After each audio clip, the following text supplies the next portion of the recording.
Welcome everyone to my superhero movie ranking of 2017. We have 13 superhero films to rank, live action and animated. This is my personal ranking. If I do have some ones lower on the list or one higher on the list, try not to get upset. Comment your ranking down below, and we have 13 movies. Let's get started with this. Now, I did not include Kingsman: The Golden Circle because I don't count that as a superhero movie. So, anyways, let's go. Coming to number 13 is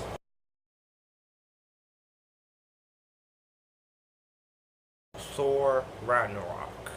Now, first time I saw this movie, I gave the movie a Redbox Rental and a C+. Because I was very let down by a lot of things. Thinking about it now, watching the film again is better on the second time, but I still have some issues with it. I still think the director, he did a good job with the movie. I'll say that. But I'm still not 100% convinced that I like this guy, the guy who directed this movie, because Green Lantern leaves bad memories in your head. Jeff Goldblum, he was cool in here, but he's only just there just to be there because he's Jeff Goldblum, and he should have been in this movie a lot more instead of just being Jeff Goldblum. But he was funny. Chris Hemsworth was great. I love the approach that they took. They did mention. I'm still a little curious. Where was Lady Sif? I know Jamie Alexander had a show, but she nearly died doing the second movie. But I still wish she could have been in this one. Loki's still kind of annoying. I do like Valkyrie. I do like the Hulk speaking. The fight between Hulk and Thor, I still don't like, but it was a pretty good fight. It was somewhat entertaining for the jokes, and the action is still good. So, Thor Ragnarok, the reason why it's on here is because it is the weakest in the Thor movies. I don't think it's the best Thor movie. That still goes to 1 and 2, but it was pretty good for an ending to Thor's trilogy. So, yeah. Coming in number 12 is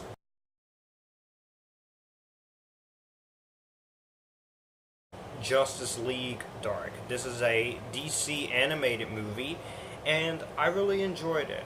Again, I have recorded a review for this, I just haven't uploaded it yet.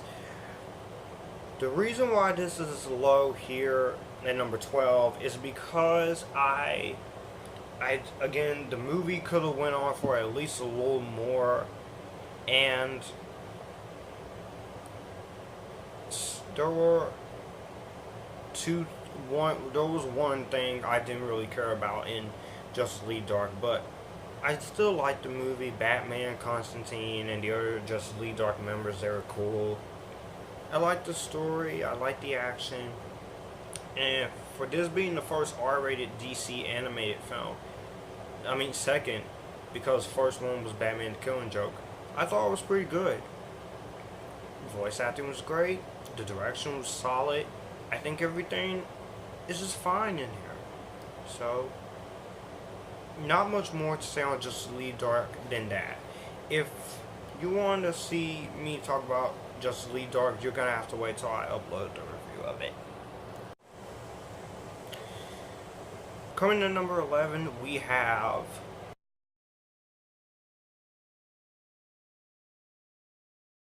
Logan, the last film for Hugh Jackman. Now, I still love this movie.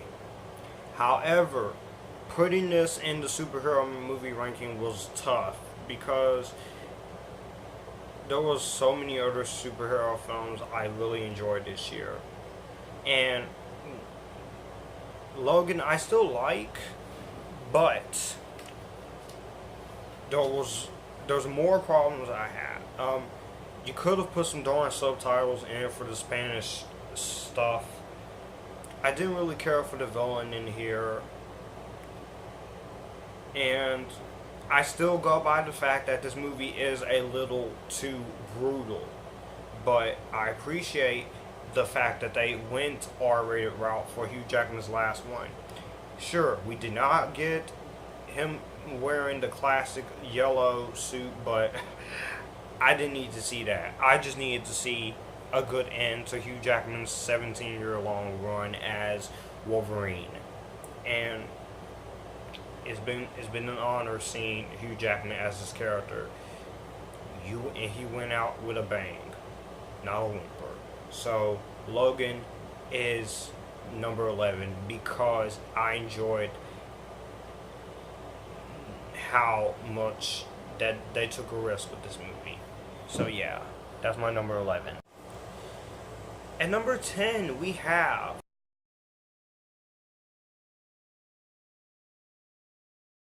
the Lego Batman movie. I gave this movie my seal of approval, I think. And I really enjoyed the Lego Batman movie. I had a lot of fun with it. I didn't mind the way they did Batgirl. I loved the references to all the previous Batman movies, including Batman vs. Superman. And you did get some cool characters in here. I loved seeing Lego Voldemort. Sure, Ralph Fiennes is not doing the Voldemort voice in this movie, but I love him as Alfred. And for him to do Alfred and Voldemort, no, it's just no. You can't do two different voice roles at the same time, sometimes. But Will Arnett was funny, the jokes were funny. I thought this was just as fun as the Lego movie, and the Lego Ninjago movie was even more fun. I don't understand why people hated the Lego Ninjago movie there, but Lego Batman movie was really cool. It's a movie about family, and it's Batman being alone, and I liked it. I enjoyed the Lego Batman movie. Definitely worth a Blu-ray pickup or DVD pickup, because this movie is worthy of the grade I gave it. So that number 10 for the Lego Batman movie. Coming to number 9 is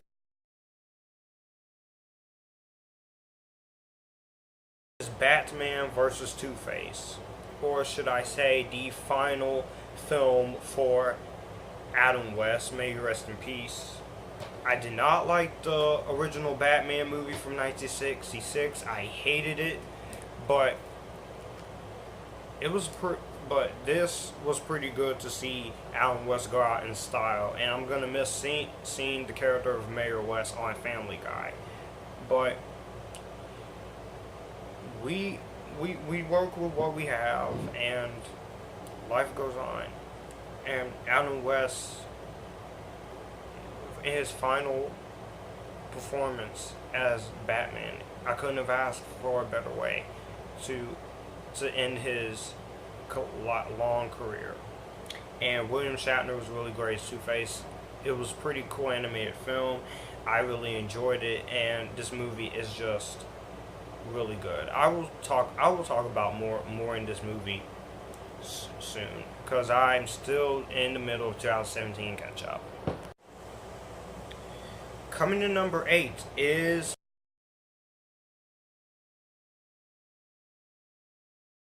Split.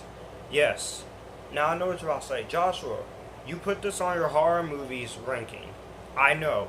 But if you've seen the end of this movie, you do get the fact that that the ending is kind of much like a superhero film, because Bruce Willis shows up, and because Unbreakable is the first in the trilogy, and this is part of the Unbreakable trilogy, and the ending with Bruce Willis is getting you ready for the last film in the trilogy, which is named Glass, which will reunite James McAvoy, Samuel L. Jackson, Anya Taylor-Joy, and Mr. Bruce Willis in the final film in M. Night Shyamalan's Unbreakable trilogy. I'm looking forward to seeing it. It's going to be awesome. It's going to be fun, really cool to watch, and just Split. This was, what more can I say on this movie? I think I said all I have to say. If you want to see me talk about Split, you should go check out my review of it. I did early this year. It's a great film. Good return to form for M. Night Shyamalan. Both this movie and The Visit. Thank you, M. Night Shyamalan. You redeemed yourself this time around. Yeah. At number 7, we have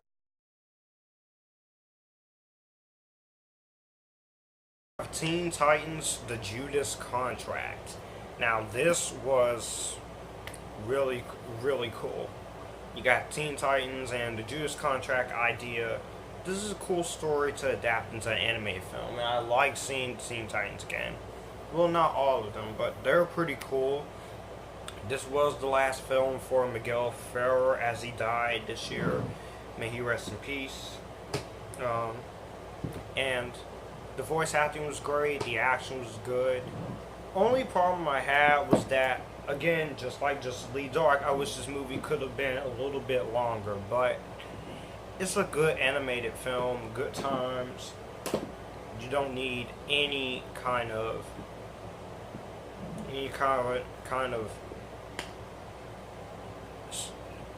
medication to keep you awake, because this movie is pretty cool, it's pretty awesome, and the voice acting is great, the action is good, the soundtrack is good, and the direction that they took with the story was pretty interesting. So I have to say that Teen Titans Judas Contract ends up at number 7. Coming at number 6 is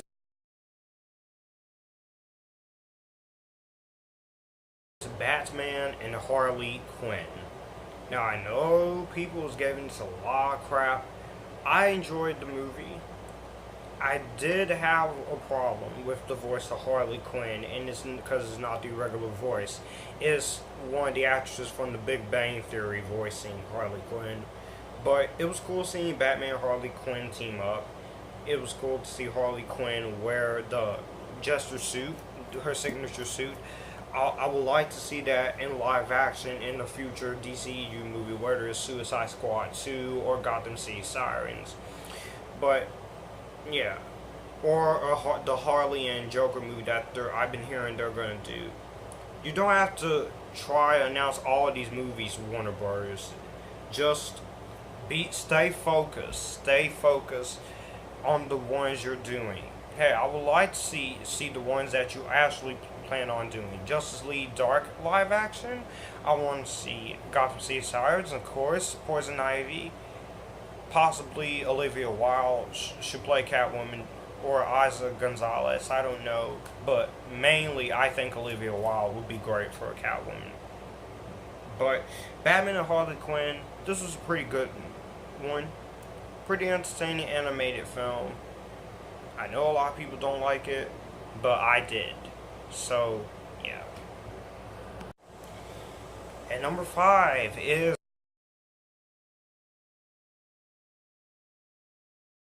Guardians of the Galaxy Volume 2. This movie has gotten... This is one of the most controversial Marvel Cinematic Universe movies, right next to Thor Ragnarok, Age of Ultron. And some people either like this movie, or some people just don't like this movie. I'm the person who defends this movie. I think it's just as good, if not better, as the first. The soundtrack, I think, is just as good as the first one. We get some time to know each more of the characters. You get to see more backstory with Star-Lord, and see flashbacks of his mom, played by Laura Haddock, who Star-Lord's mom is. She's hot. Kurt Russell is pretty cool as Ego. The twist, I didn't see it coming, but it was awesome. It was an awesome twist, and it didn't make me upset. another twist, Spider-Man Homecoming, didn't make me upset. And the Civil War twist, I hated the Captain America Civil War plot twist, but it's grown on me. I actually really like the twist. I still don't like one thing about it, but the acting is great. Chris Pratt is great. There was a few jokes that didn't really hit home for me. And Baby Groot, he was cute. Rocket Raccoon was funny. And just, this movie delivered what it said it would. And I think it did a good job. I don't know why some people don't like the movie. But it's okay if you don't like the movie. But Guardians of the Galaxy Volume 2, I think is pretty great sequel to Guardians of the Galaxy Volume 1. And I can't wait for Volume 3. I can't wait to see them in Infinity War next year. No, I will not be doing a trailer reaction or trailer review because I want to be completely surprised. I don't want anything ruined for me. So yeah, Guardians of the Galaxy Volume 2 at number 4. Coming at number 4 is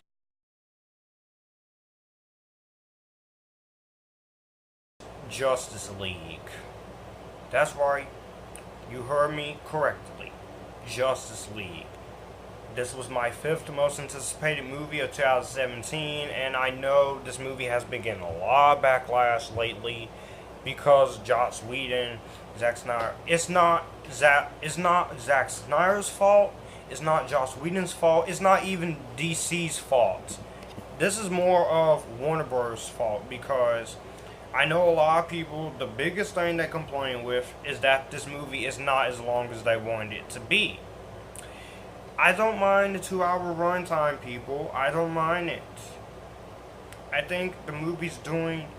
It's not a bomb. $567 million worldwide. That's pretty good.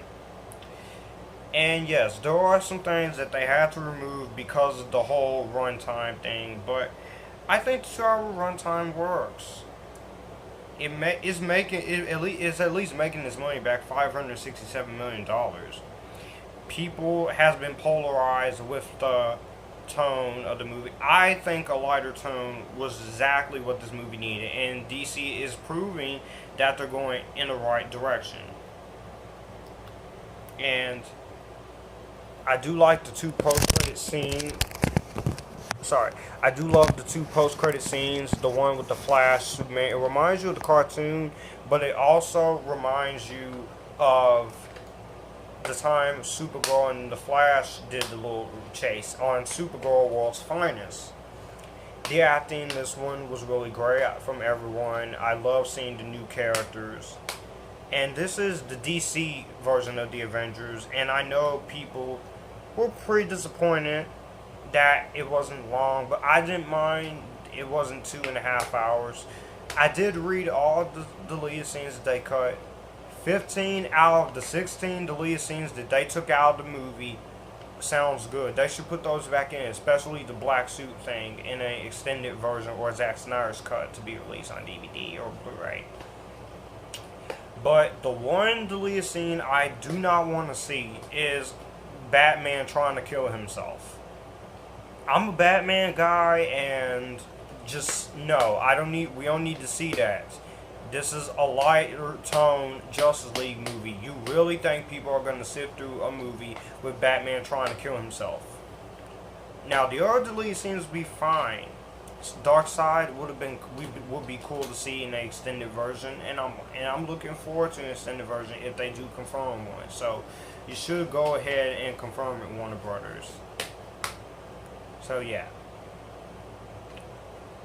And keep the tone lighthearted for the extended version, please.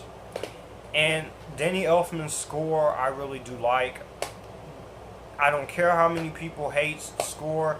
I'm fine with the score. If this was, we did not need Hans Zimmer or Junkie XL for this, because people are tired of hearing Hans Zimmer's Superman theme. You can keep the Batman theme, but not the Hans Zimmer Superman theme. I know it's a reboot, but we don't need that. We need to hear that. We need to hear the real Superman theme. And Henry Cavill, his performance as Superman, he's great. Everyone was great, including Mira, Amber Heard, and her small part. I do wish we got to see a little bit more of some of the new characters, but That's why I'm hoping we get an extended cut. But I'm fine with the version we got. So, people, calm down.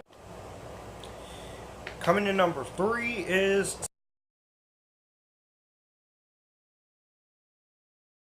SpiderMan Homecoming. I love, what can I say about Spider-Man Homecoming that I haven't already said? I think this is a return to form for the character of Spider-Man. It felt like a reboot that didn't feel unnecessary. It felt consistent. It felt like it was actually a Spider-Man movie with the high school stuff, and I love seeing Peter Parker and the vulnerabilities of being a teenager. Robert Downey Jr., he was really great in here. This is not Iron Man Homecoming. You people just blow this out of proportion.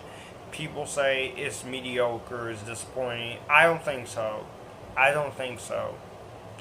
But Spider-Man Homecoming is a return to form. And the twist I didn't see coming. Vulture was great. I love Michael Keaton in here. This movie was really great. I had a lot of fun with the film. This was the Spider-Man movie we should have gotten back in 2012. We should not have suffered through the Amazing wannabes.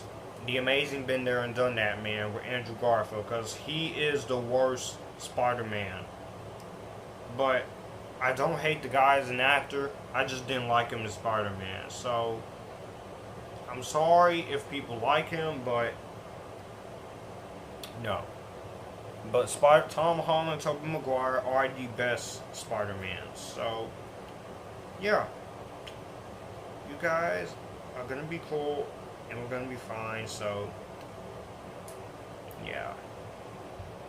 In Spider-Man Homecoming, I couldn't have asked for a great return to form for this character. Coming in number 2 is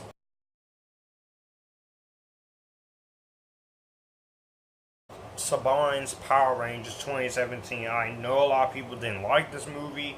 I know this movie was labeled as a box office disappointment, but I didn't hate it. I'm a Power Rangers guy, and yes, I know the things, people that complain about Trini being gay and Billy being autistic. I wasn't offended by that.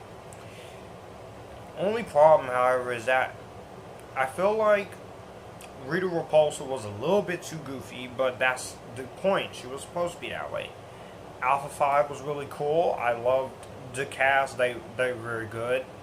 The action, when it's there, is there. I think the director did a good job. And the home media sales, hopefully, I still hope they can do at least 2 sequels to this, because I want to see more. But if not, at least I got one movie, alright? But yeah. Mainly the 3 standouts in here were Becky G, Dakari Montgomery, and Naomi Scott. And Bryan Cranston was really good in here too, so this is one of the more underrated films, and this is a movie that will be going on my best of 2017, so yeah. But now, we get to the one and only best movie of superhero movie of 2017, and that is, of course,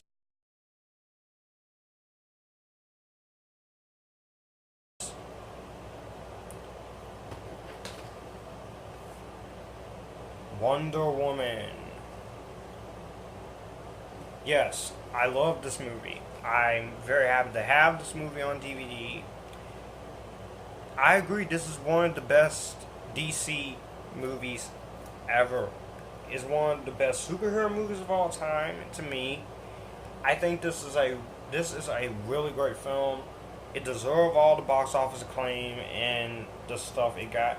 This movie is not feminist. Gal Gadot, she's great in here. I don't care what the haters say.